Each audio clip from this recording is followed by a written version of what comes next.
He needs no introduction. We've been talking about his tournament for about a week and a half. Rex, we've seen it all at previous Sinquefield Cups. We saw Favi 7-0. We saw Magnus take this tournament in this first edition. But this one was a completely different beast. Tell us your thoughts about this one. Well, it's pretty hard to comment on this. I mean, you know, how do you get that kind of excitement, however nefarious it might be? But we did get it, you know, and it is what it is. But you got to say, the players have rebounded and added a lot of excitement to this event as if nothing happened. You got to give them a lot of credit. Like the game last night between Fabi and Neiman, that was exciting. And I love the commentary, people saying they're going back and forth. Fabi can't make up his mind to go for a win or not. And he said that in the interview. He doesn't know which way it's going. That makes it all pretty exciting for us low-level players, you know. It's actually been a great event in terms of chess, and it's been headlined in different ways by two 19-year-olds. That's right. How do you feel that Alireza Firouzja has been doing here? He said his dream was to play at the club, but it seemed like the dream was for us to see him play. I think that's absolutely true. It was a dream fulfilled for us. We need more players like him, although I don't think there are many more like him. But he's fabulous. He's a fine young gentleman. And Hans Niemann added a lot of excitement. He's not having the success that Firouzja did, but not many people can. But overall, it's been exciting for all the players, you know. And watching a quick draw this morning with MVL and Firouzja, that was kind of interesting in itself. Joy and I were lucky enough to have coffee with them later. I thought they were just drawing their game just to be with us, you know. Well, that is why we come to the Sinquefield Cup, to hang out with you. Yeah, right. What's impressed you from this tournament, from the last one, from the players that are new perhaps to the tour? I think the fighting spirit of this one. You talk to the players and you see how genuinely excited they are, how happy they are.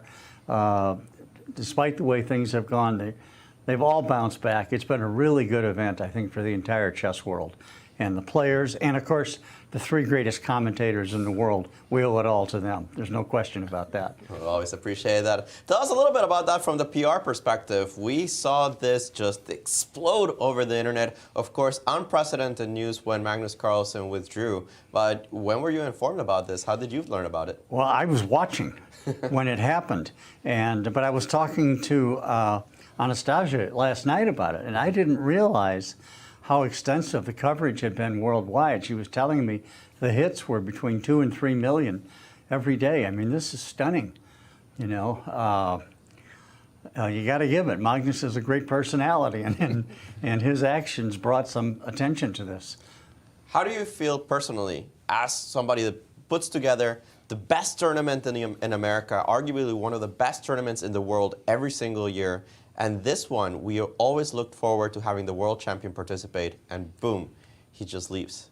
Well, you don't want to see something like that happen. You never want to see a top player. You never want to see any player leave under questionable circumstances.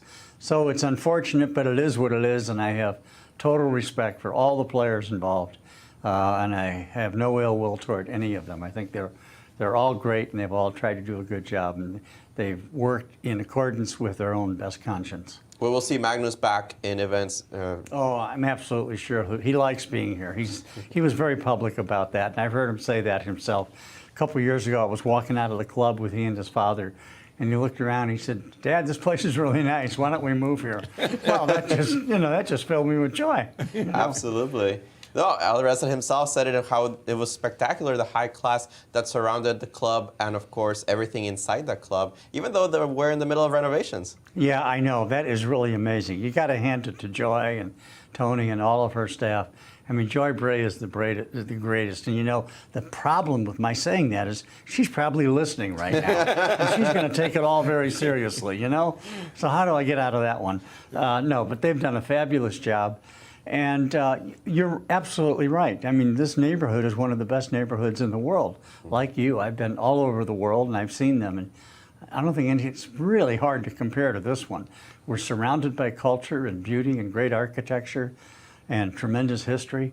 And now the chess club just gets better and better. No, it's one of the best places to have the center of the chess world every year, especially during the Sinquefield Cup. Guys, Join the conversation here with the man himself. You brought it up, Rex, culture. And I know not only are you a man of culture, Bobby Fischer has always been an important part of your awareness of the chess world. And across the street, the World Chess Hall of Fame, arguably one of the greatest exhibitions of Bobby Fischer memorabilia of the 1972 World Championship match. Talk a little bit about that, because I know you have a lot of Bobby Fischer memorabilia. Well, this is sort yourself. of a dream come true. And around here, you know, we've been talking about it for several years. We knew it was coming. And just seeing it realized is amazing. Seeing all the artifacts and the memorabilia is incredible. Seeing that table and those pieces that they actually handled and played is amazing. And I, like Yasser, have had the good fortune at one time to meet Bobby Fischer. I like to tell people I taught him a lot of chess, but they all know better. No, but it's fabulous, and I think it's going to be extremely well attended. It has already. I see people walking out of there waving the posters and the signs that they bought, and it's really a good thing. It's great for the city. It's great for chess. No, I have to say that the World Chess Hall of Fame exhibit right now of the 50-year anniversary of the match between Bobby Fischer and Boris Spassky, it's just spectacular. They have so many different things I didn't even know existed. There's so many booklets that Fischer used, seeing the boards themselves, the pieces themselves, the fact that they played Game 3 on the pieces that we have on display, that wonderful Knight H5 that Fischer played in the Benoni. I mean, having that set, you taught him, you know, of course, doubling your pawns. I mean, come on. Rex, I'm going to ask you something. Outside of Bobby Fischer, you can invite a player that was at his peak to participate in one of the Sinquefield Cups. Who do you choose? Boris Spassky. Boom. Boom. Now, you know, we thought, going back 5, 6, 7 weeks, we thought this was all under wraps. You know, we were working hard to prepare it. Nobody knew about it. And out of the blue, I mean, truly out of the blue, Joy Bray gets a phone call from France. It's from Boris Spassky Jr. Now, you talk about a secret not well kept. That is it, you know. And he was gracious and wonderful. We sent 3 people over. He had loads of memorabilia. He said, my father has lots of memorabilia he would like to loan to your tournament. What a wonderful gesture from a wonderful man, Boris Spassky. You know, that's just so typical of him. No, I have to say, if you have the chance to check out this exhibit, like, for sure. Sinquefield Cup is great to watch, and it makes it even more worthwhile to go in front and check out what we have at the World Chess Hall of Fame. Yeah. You're right. Thank you very much. No, Rex, thank you for letting everything that happens here in the Central West End is definitely thanks to you. Well, we have the tournament. It's been fantastic. We've had such drama, but the games, I mean, the games have been amazing. They are amazing. And they're even made better by Yasser and Peter. I mean, can you imagine that? You know? It's like having 3 Harry Careys in one room. Oh dear, oh dear. Rex, thank you very much for all you do for chess. We are very, very grateful indeed. Peter, any? I've been agreeing, kind of sitting here nodding in agreement. But one thing that's always struck me when I speak with Rex is how deeply he cares about this being sort of a continuation of St. Louis, specifically St. Louis chess history, and his knowledge about his knowledge of the St. Louis history, and it's just wonderful to see you know, a person care about sort of legacy and continuity, and continuing to preserve those traditions. So yeah, thank you very much for everything you're doing here. Thank you, Peter. That's very kind. It's wonderful to be part of it.